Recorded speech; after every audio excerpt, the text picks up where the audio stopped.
Hello guys, and welcome to the first ever episode of the Zoo Zone podcast, hosted by me, Sophie Pogmore, where we will be diving into the secrets of the ex-situ conservation world, looking at what happens behind the scenes at zoological facilities around the world.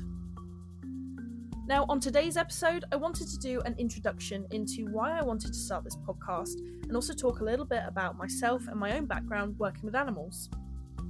So let's talk about why I wanted to start this podcast.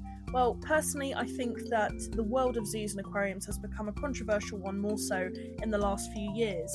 And I think that a lot of people have questions about what's actually happening at these facilities, the work that they do, is it actually proving any good to animals in the wild, and how we can change it to better the welfare of these animals in captivity. Now, after spending most of my life around animals and being really fortunate enough to have worked with them now in different environments, both in the wild and in a captive setting, and also knowing some incredible people from around the world, I think it's now time for me to share some of these answers, debunk some of these myths, and also interview these people that have first-hand experience as well, and bring those answers to you guys through this podcast. In these episodes, I also want to tackle more species-specific controversies, such as working with killer whales, polar bears, big cats, those kind of animals that a lot of people, when they see in captivity, may not necessarily agree with, and look at what's actually going on at these facilities and talk to the keepers that are working directly with these animals. The ex-situ world is so incredibly broad, and there's a vast amount of topics to cover within it. So I encourage people to be open-minded when listening to this podcast, and I hope that together we can unlock so many secrets and learn a few things together. But in true Sophie fashion, we're going to have a lot of fun on this podcast. Things might get heated, we might have a few debates with some guests, there's going to be controversial topics, and yes, I'm going to be completely transparent and unfiltered with you guys. But first I wanted to share a little bit about myself. Who am I? What have I done? What makes me qualified to even make a podcast about this kind of thing? So let's start off with where it all began. Well, for me, that was pretty easy. I grew up absolutely loving wildlife. I love dinosaurs, the natural world, and my parents surrounded me with nature. And the first time I went to SeaWorld in Orlando, I saw the Believe killer whale show for the first time, and saw one of the orcas breaching out of the water, and I knew from that moment on that killer whales were my favourite animal, and I wanted to dedicate my life to wildlife conservation and protecting our planet. So from that moment on, I knew that my mission was to find a way to work with animals. So I tried my best to stand out amongst the crowd and get as much experience as possible working with animals, both in a wild and captive setting. For me, the first logical way to do this was to be around horses. So I've worked and volunteered at many different yards, both livery and racing yards, and spent my life trying to learn more about horses because I thought this was a really good basis to start with. I could grow my experience from there because a lot of people would hire me if I had that kind of experience, and also I just loved horses.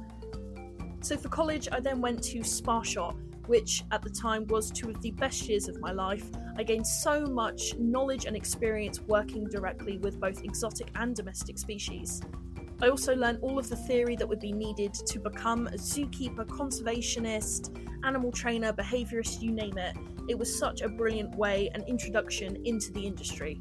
I also volunteered during my free time, which was basically any time that I could get away from classes. I was down at our zoo, our animal management centre, and I predominantly volunteered with the reptile section. So I was working with snakes, lizards, toads and frogs, you name it. I had some incredible species that I got to be hands-on with every single day, and then a lot about herpetology as a topic, but also about animal welfare and general husbandry care. Animal training was also a huge passion of mine at the time, still is today, so I decided to train one of our Indonesian sailfin dragons. It was one of our training projects in the second year, but I took it upon myself to make it my own personal project. We were really lucky enough at the time to be one of the only collections in the UK to have the species. The guy that was breeding them was very successful with it, and I was lucky enough to get to work with these animals and build a successful training plan, which I carried on when I became a zookeeper at the same place. But it wasn't just the reptiles and amphibians that I was working with. I was also volunteering on their zoo section and their hoof stock, So I was working with animals like red pandas and lemurs and meerkats, as well as the goats and donkeys that they had at the time as well. So I managed to build up such an array of experience working with different species, which really gave me the foundation to what I have done and still do today. And since then, I have had some incredible animal experiences, both in the UK itself, but also around the world in places like Botswana and Australia, America. I've been so lucky, and I've just dived headfirst into the world of animals, really. And yeah, I think it's definitely grounded me as a person, and it's given me such a worldly view of what the animal industry has to offer. I've also been a research intern for Monterey Bay Whale Watch and the California Killer Whale Project in California, where I was on a boat for 2 months taking real-time data and research of these animals in their wild habitat, which was absolutely incredible.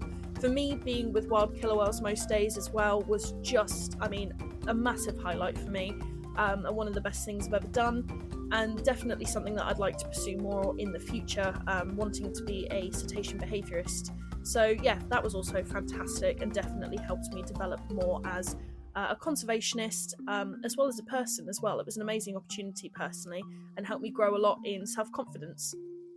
And I've also been a zookeeper for almost 2 years as well. I've recently had to leave that due to quite a severe injury, which I'm recovering from at the moment. But that was also a brilliant opportunity as well to, again, work with an array of exotic and domestic species and grow as a keeper and a conservationist. But through all of this, my passion has always been marine life, mainly. As much as I love lizards, snakes, and rhinos, I have always been a killer whale girl at heart. That is my main passion, and something that I definitely want to go into in the future. I don't think I'm going to want to work on whale watching boats, and I no longer want to work at marine parks like SeaWorld. I believe that there are bigger, better callings for myself, and I'd love to be the next Steve Irwin of the marine world. Hopefully in the future, we'll see. But yeah, I'm definitely a orca girl at heart. So we're going to have lots of episodes as well to do with cetaceans, both in the wild and captivity, and look at the ex-situ conservation going on there. But yeah, I just wanted to add that because if you don't know me, oh my god, we're going to be talking about whales a lot on this show. I think as well that one of the reasons I wanted to make this podcast was to share my own opinions on the captive and wild animal industry, because after working in both myself, there's been a lot of things that I've learned, there's been a lot of things that have opened my eyes to what actually happens. My opinions have changed drastically in some respects. So I think as well it's important for people to see that these industries are always changing, and that from what you see when you visit them, if you go on a whale watching boat or you go to the zoo, it's not always what is actually happening when you're working in these environments. So yeah, hopefully I can share a little bit more of an insight into that and give you guys a better platform to form more educated opinions. But yeah, that was a very quick insight into my own life and the reasons why I wanted to start this podcast. I'm sure I'll get to share more of my experiences and knowledge with you guys as we go on with each episode. But I am just so excited to start this project. It's something I've wanted to do for years, and I'm really excited to be able to bring people as well onto this show that I know, and get to share them as well and show all the amazing achievements that they've done. And yeah, they'll be able to share their knowledge with you guys too, which I just think is an amazing opportunity for all of us. So I think that rounds off our introductory episode quite nicely. Thank you so much for listening, guys. I am so excited to bring you along on this journey of wildlife and conservation, and bring you more episodes just like this. So stay tuned for more, and take care of yourself, guys. I'll see you all very, very soon.